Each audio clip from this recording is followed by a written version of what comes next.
జనగామ జిల్లాలో న్యాయవాదులపై జరిగిన దాడికి నిరసనగా మహబూబ్ నగర్ జిల్లా కోర్టు ముందు న్యాయవాదుల సంఘం ఆధ్వర్యంలో అడ్వకేట్లు నిరసన తెలిపారు.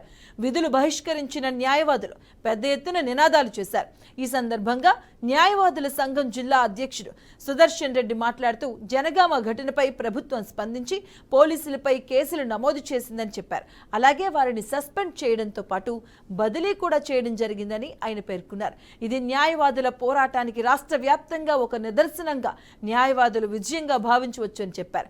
ఇటువంటి సంఘటన పునరావృతం కాకుండా ఉండాలి అంటే న్యాయవాదుల రక్షణ చట్టం ఎంతో అవసరమని, తక్షణమే ఆ బిల్లును అమలు జరిగేలా చూడాలని ఆయన ప్రభుత్వాన్ని డిమాండ్ చేశారు.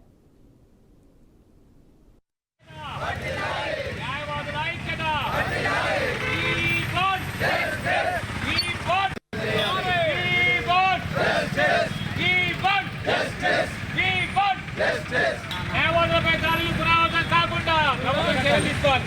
న్యాయవాదులపై దాడులు